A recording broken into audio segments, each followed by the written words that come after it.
What does augmented reality in professional football have to do with empathy? And what is the airspeed velocity of an unladen swallow? Now, unfortunately, I'm only going to answer one of those questions today, so please try and contain your disappointment. When most people think about augmented reality, they think about Minority Report and Tom Cruise waving his hands in the air. But augmented reality is not science fiction. Augmented reality is something that will happen in our lifetime, and it will happen because we have the tools to make it happen, and people need to be aware of that, because augmented reality will change our lives just as much as the internet and the cell phone. Now, how do we get to augmented reality? Step one, the step I'm wearing right now, Google Glass. I'm sure many of you are familiar with Google Glass.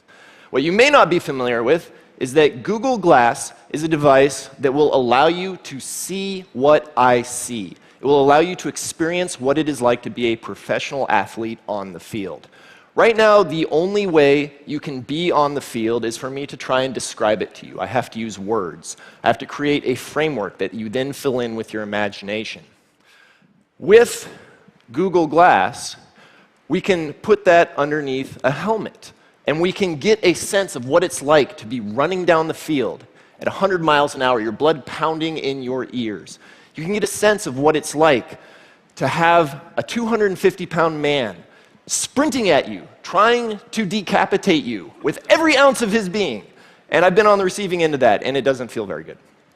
Now, I have some footage to show you of what it's like to wear Google Glass underneath a helmet to give you a taste of that. Unfortunately, it's not NFL practice footage because the NFL thinks emergent technology is what happens when a submarine surfaces.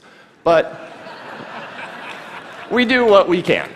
So, let's pull up some video. Go!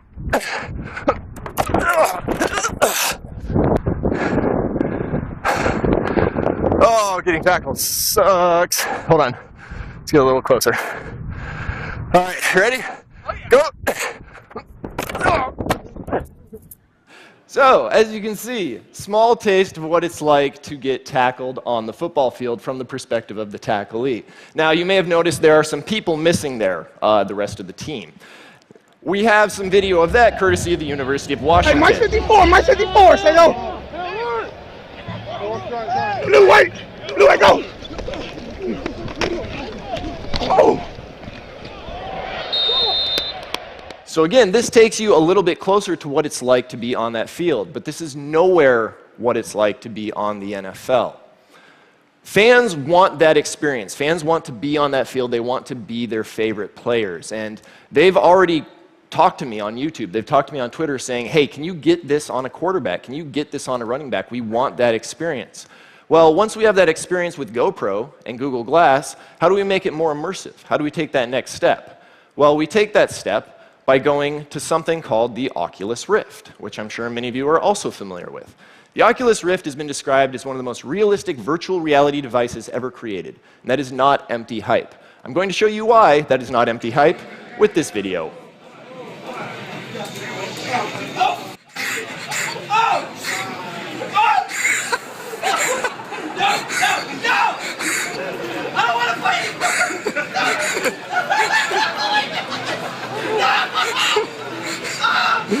So, that is the experience of a man on a roller coaster in fear of his life. What do you think that fan's experience is going to be when we take the video footage of an Adrian Peterson bursting through the line, shedding a tackler with a stiff arm before sprinting in for a touchdown? What do you think that fan's experience is going to be when he's Messi sprinting down the pitch, putting the ball in the back of the net, or Federer serving in Wimbledon? What do you think his experience is going to be when he is going down the side of a mountain at over 70 miles an hour as an Olympic downhill skier? I think adult diaper sales may surge. But this is not yet augmented reality. This is only virtual reality, VR. How do we get to augmented reality, AR? We get to augmented reality when coaches and managers and owners look at this information streaming in that people want to see, and they say, how do we use this to make our teams better? How do we use this to win games? Because teams always use technology to win games. They like winning. It makes them money. So a brief history of technology in the NFL. 1965, Baltimore Colts put a wristband on their quarterback to allow him to call plays quicker.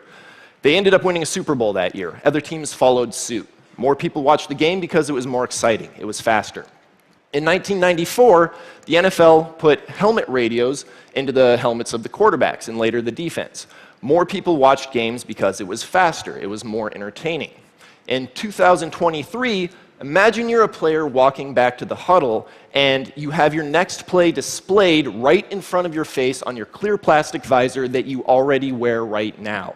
No more having to worry about forgetting plays, no more worrying about having to memorize your playbook. You just go out and react. And coaches really want this because missed assignments lose you games, and coaches hate losing games. Losing games gets you fired as a coach. They don't want that. But augmented reality is not just an enhanced playbook. Augmented reality is also a way to take all that data and use it in real time to enhance how you play the game. What would that be like? Well, a very simple setup would be a camera on each corner of the stadium looking down, giving you a bird's eye view of all the people down there. You also have information from helmet sensors and accelerometers, technology that's being worked on right now. You take all that information and you stream it to your players. The good teams stream it in a way that the players can use. The bad ones have information overload. That determines good teams from bad. And now your IT department is just as important as your scouting department, and data mining is not for nerds anymore. It's also for jocks. Who knew? What would that look like on the field? Well, imagine you're the quarterback. You take the snap and you drop back. You're scanning downfield for an open receiver. All of a sudden, a bright flash on the left side of your visor lets you know blindside linebacker is blitzing in. Normally you wouldn't be able to see him, but the augmented reality system lets you know. You step up into the pocket. Another flash alerts you to an open receiver. You throw the ball, but you're hit right as you're thrown. The ball comes off track. You don't know where it's going to land. However, on the receiver's visor, he sees a patch of grass light up, and he knows to readjust. He goes, catches the ball, sprints in, touchdown. Crowd goes wild, and the fans are with him every step of the way, watching from every perspective. Now, this is something that will create massive excitement in the game. It'll make tons of people watch because people want this experience. Fans want to be on the field. They want to be their favorite player. Augmented reality will be a part of sports because it's too profitable not to. But the question I ask you is that all that we're content to use augmented reality for? Are we going to use it solely for our panem, our circenses, our entertainment is normal? Because I believe that we can use augmented reality for something more. I believe we can use augmented reality as a way to foster more empathy within the human species itself, by literally showing someone what it looks like to walk a mile in another person's shoes. We know what this technology is worth to sports leagues. It's worth revenue to the tune of billions of dollars a year. But what is this technology worth to a teacher in a classroom, trying to show a bully just how harmful his actions are from the perspective of the victim? What is this technology worth to a gay Ugandan or Russian, trying to show the world what it's like living under persecution? What is this technology worth to a Commander Hadfield or a Neil deGrasse Tyson, trying to inspire a generation of children to think more about space and science instead of quarterly reports and Kardashians? Ladies and gentlemen, augmented reality is coming. The questions we ask, the choices we make, and the challenges we face are, as always, up to us. Thank you.